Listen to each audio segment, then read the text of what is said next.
ये वह है राम की शक्ति पूजा।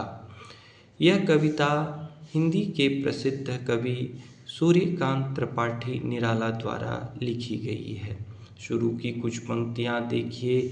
रवि का हुआ अस्त ज्योति के पत्र पर लिखा अमर, रह गया राम रावण का अपराजेय समर।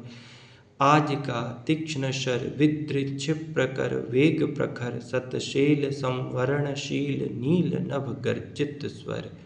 आप देख रहे हैं कि किस प्रकार संस्कृत निष्ठ तत्सम शब्दों का प्रयोग करते हुए यह कविता रची गई है। इसमें भाव गंभीर है, शब्द कठिन है और प्रसंग भी विशेष है। प्रसंग यह है कि राम और रावण के बीच युद्ध चल रहा है। उसी क्रम में रावण पर विजय पाने के लिए राम शक्ति अर्थात दुर्गा की पूजा करते हैं।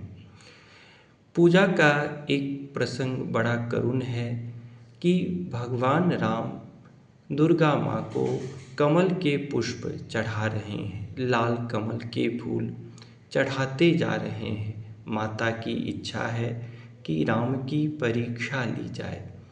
एक फूल थोड़ी देर के लिए उन्होंने गायब कर दिया और जब राम उसे अर्पित करने के लिए हाथ बढ़ाते हैं तो देखते हैं कि एक कमल का फूल कम है।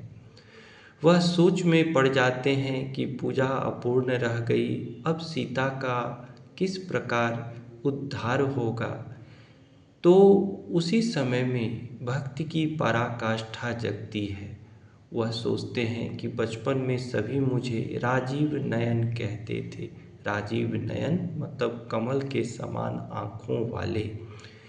वह सोचते हैं कि क्यों न मैं अपना एक आँख निकाल कर माता को अर्पित कर दूं, वह कमल के समान ही होगा। वह हाथ बढ़ाते हैं ऐसा करने के लिए, तभी माँ दुर्गा प्रकट होती हैं और कहती हैं, वीर रुक जाओ, मैं तो तुम्हारी परीक्षा ले रही थी। उसके बाद राम जी पूजा पूर्ण करते हैं। उन्हें आग चढ़ाने की आवश्यकता नहीं रहती है, वह कमल चढ़ाकर ही पूजा पूर्ण कर लेते हैं और राम को विजयी होने का आशीर्वाद मिलता है।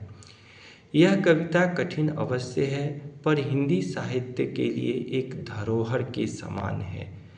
इसमें स्वर भी खास हैं और उच्चारण करते हुए पढ़ते हैं आप तो बड़ा आनंद आता है। भाव तो गंभीर हैं ही।